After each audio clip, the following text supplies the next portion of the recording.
Am I the asshole for not wanting my in-laws to take over my baby and for refusing to move in with them? Me, 30F, and my husband, 31M, have been married for almost 3 years and have an 8-month-old baby boy.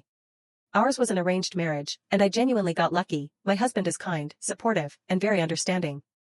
My husband is the eldest of 3 sons. His 2 younger brothers live abroad. Since my in-laws don't have a daughter, they treated me very well from the beginning, and overall they are good people. This makes the situation harder for me. The issues started after my son was born. During the first few months postpartum, I stayed with my parents and then with my in-laws. At first, I ignored small things, assuming they were just excited grandparents. But over time, certain behaviors started bothering me. They would refer to themselves as father and mother when talking to my baby. When my baby cried or needed to sleep, my father-in-law would ask my mother-in-law to comfort him instead of letting me do it.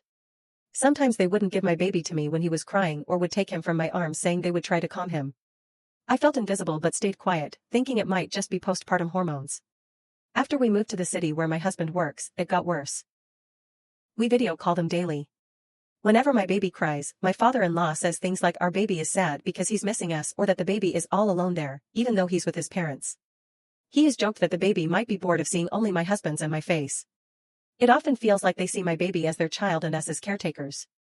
They also constantly insist the baby looks only like their side of the family and dismiss any resemblance to me, even in obvious cases. My husband noticed this too and admitted it bothered him. He corrected his father once, but it didn't stop. Eventually, I started correcting my father-in-law every time he called himself dad, and he finally stopped. They visited us twice after we moved, and both visits were extremely stressful due to constant boundary crossing and comments about our parenting. Recently, the main conflict happened. We can't visit our hometown often because my husband gets only 4 days off a month.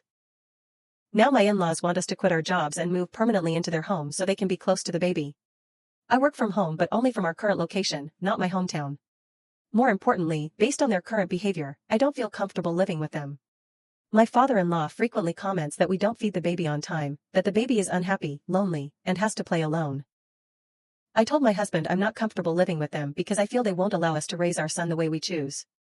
My husband agrees and plans to have a serious conversation with his father to set boundaries and clearly state that this is our child. However, my husband is also worried because his parents would be alone, as his brothers live abroad. Apart from these issues, they have been good to me, and I don't want to damage the relationship. Am I the asshole for refusing to move in with my in-laws and for wanting firm boundaries around my baby, even if it hurts their feelings?